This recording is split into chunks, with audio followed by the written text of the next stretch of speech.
Olá, pessoal, e sejam muito bem-vindos! Hoje a gente vai mergulhar de cabeça no universo dos dados. Bora descobrir como as empresas transformam aquela confusão de planilhas e informações soltas no seu ativo mais valioso para tomar decisões realmente inteligentes. Pensa comigo. Você já recebeu um e-mail com uma super promoção para assinar um serviço que você já paga todo mês? É um pouco irritante, né? Pois é. Além de ser chato, isso é um sinal bem claro de que existe um problema enorme nos bastidores. Uma bagunça nos dados da empresa. E esse era exatamente o caos que o jornal canadense The Globe and Mail estava vivendo. Imagina só, os dados dos clientes estavam espalhados por todo o canto, num sistema antigo, em planilhas de Excel e em bases de dados diferentes. O resultado? Uma confusão total.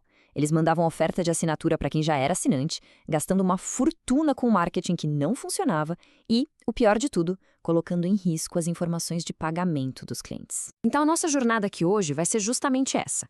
A gente começa no meio do caos, depois vamos entender como organizar a informação, ver como isso leva a decisões muito mais espertas, encarar o desafio do Big Data e, no final, entender o porquê nada disso funciona se a base não for sólida, a qualidade dos dados. E olha, o problema do The Globe and Mail não era uma exclusividade deles, viu? Essa desorganização de dados custa muito, muito caro para empresas do mundo todo. Então, como eles saíram desse buraco? A primeira grande sacada foi: vamos juntar tudo num lugar só. Eles criaram o que a gente chama de Data Warehouse. Pensa nisso como um grande cofre central, um repositório onde todos os dados da empresa, de todas as áreas, finalmente ficam juntos, organizados e sempre atualizados. Ok, mas como é que se organiza essa montanha de informação? Bom, a base para tudo isso é uma ideia genial que move a maioria dos sistemas que a gente usa hoje: o banco de dados relacional. É ele que coloca uma lógica em tudo. Para entender isso, é bem simples. Pensa nos blocos de montar de um banco de dados. Primeiro, a gente tem as entidades, que são como substantivos: um cliente, um produto, um fornecedor.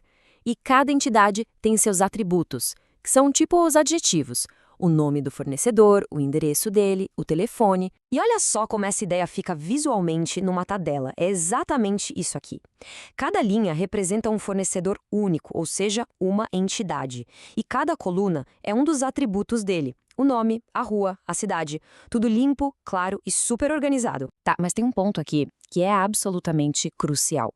Como a gente garante que cada linha é única? É aí que entra a chave primária. Pensa no número fornecedor como se fosse o CPF de cada empresa na tabela. É um código único que não pode se repetir de jeito nenhum, assim a gente nunca vai confundir um fornecedor com outro, e é aqui que a mágica acontece de verdade. Para não ter que repetir todos os dados do fornecedor na tabela de peças, por exemplo, a gente usa o número underline fornecedor como uma chave estrangeira. Ela funciona como uma ponte, um link, que conecta a peça ao seu fornecedor. Isso evita repetir informação e cria relações superpoderosas entre os dados. Beleza. Agora que os dados estão todos arrumadinhos, a gente pode finalmente começar a fazer as perguntas que importam. E é para isso que servem as ferramentas de inteligência de negócios, ou Business Intelligence.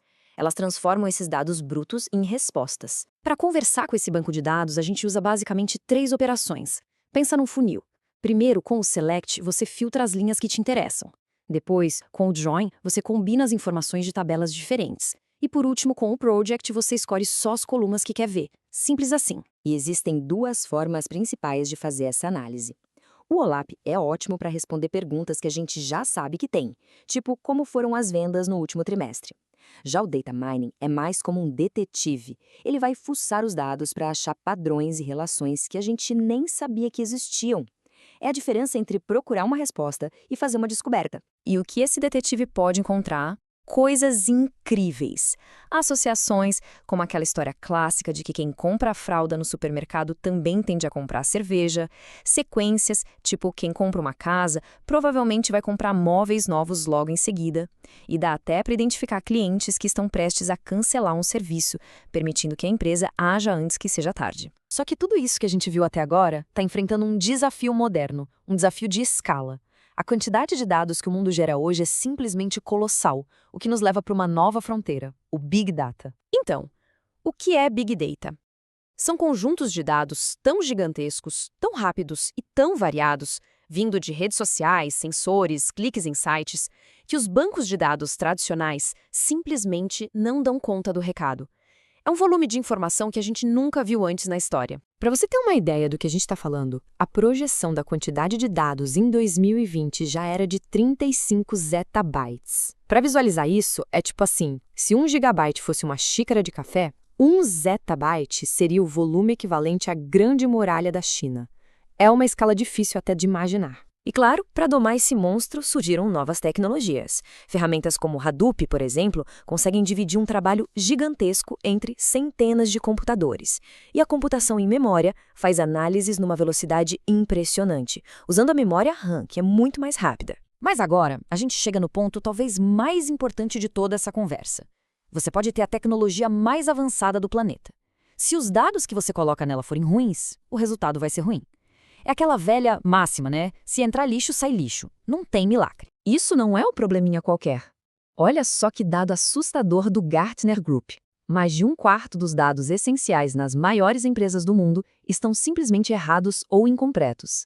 Isso tem consequências seríssimas. Dados de má qualidade levam a decisões erradas, a problemas operacionais e, no fim das contas, a perda de confiança nos números.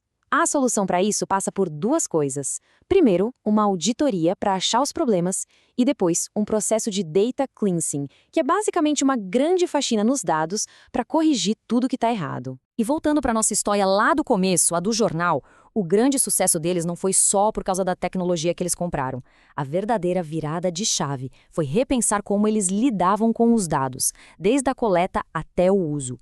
A tecnologia foi a ferramenta, mas a estratégia foi a verdadeira revolução. E essa é a grande lição. Lidar com dados não é um problema só do pessoal de TI, é uma estratégia de negócio. Ponto. Ela impacta a eficiência, a lucratividade e, talvez o mais importante, a experiência do seu cliente. Então, para a gente fechar, eu deixo essa pergunta para você refletir.